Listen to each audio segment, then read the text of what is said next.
Shout out to G-Man Boxing.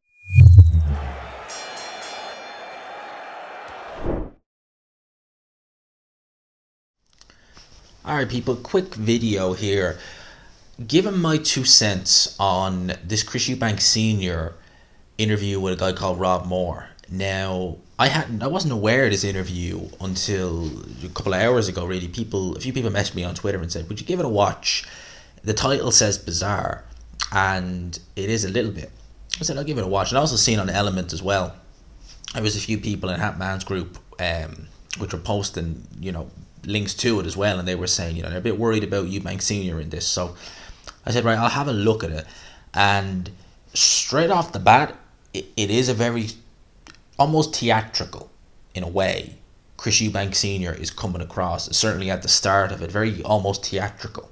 Now, Eubank Senior has always been a very, he's a erratic character.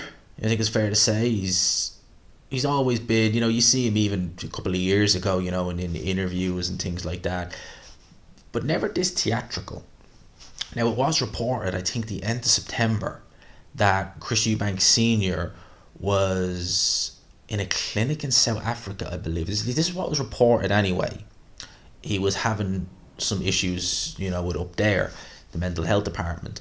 And, hearing that and hearing what he's been through the last year and a bit, and seeing this as well, obviously I'm referring to the tragic death of Sebastian, his young son.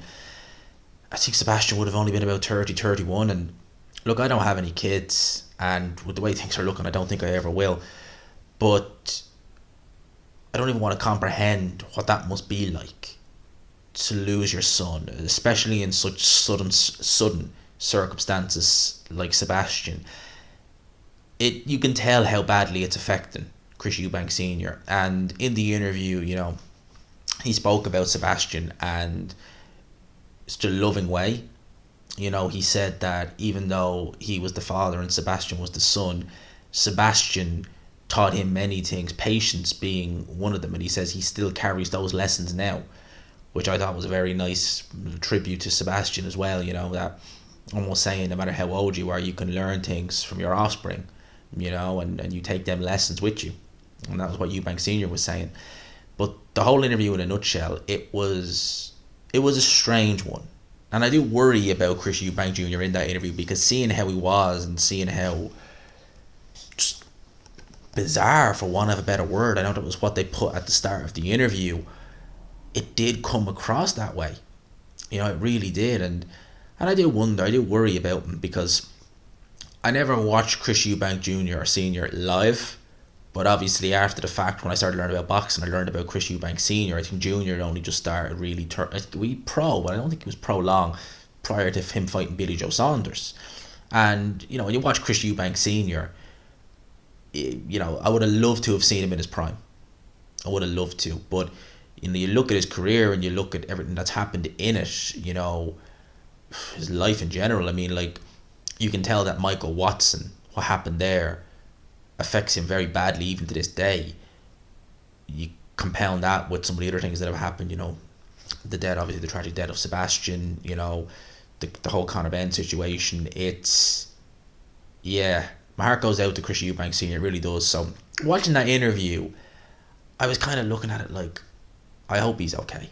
That's all I could think. I hope he's okay, and I hope maybe it was a little bit of theatricality there, but I really do hope that Chris Eubank Sr. he is. I hope he's okay. I hope he's okay in his way. In terms of some of the other things he said, and he touched on some very good points about modern boxing. Now, Eubank Sr. with the Warriors Code, all that kind of stuff, but he did touch on the fact that I know I say this, he is a good trainer, but he mentioned PE teachers, and instantly I just thought of Ben Davison when he mentioned that. Boxer size Ben, that's instantly what I thought of. But credit to Ben Davison, he is a good trainer. But Eubank Sr. was saying that essentially boxing trainers nowadays, they're more focused on being PE teacher, getting your macros, hitting your red level, on the treadmill and stuff like that. Whereas back in his day, they were teaching you to fight. And I 100% agree. And I think he was kind of almost hinting that Eubank Jr. is he needs a PE teacher rather than a boxing coach. Almost kind of saying that, the boxing coach is telling you how to fight and you're not listening, but the PE teacher will tell you when you listen. You can listen to the PE teacher.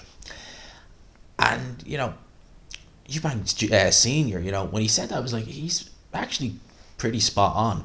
I think one of the big criticisms I have about certainly kind of the modern aspect of boxing is they put so much emphasis on strength and conditioning, hitting your performance level on the treadmill, this, that, and the other.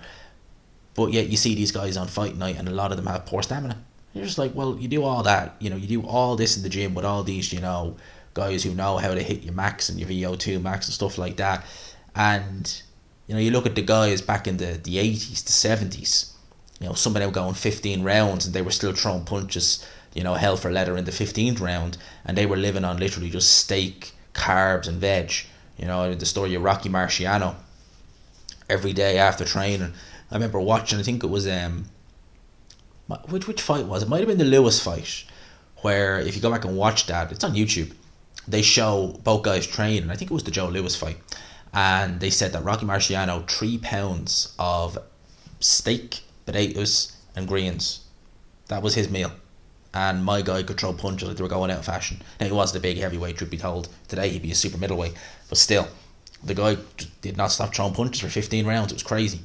So I agree with Eubank on that. But in terms of the whole interview, as I said, my heart goes out to him. I hope he's in a good place. And yeah, that's all I can really say on that. So for now, I'll leave you with that. Let me know your thoughts on the interview. Did you see it? What did you make of it? And yeah, just leave it in the comments below. Hope you enjoyed the video, people.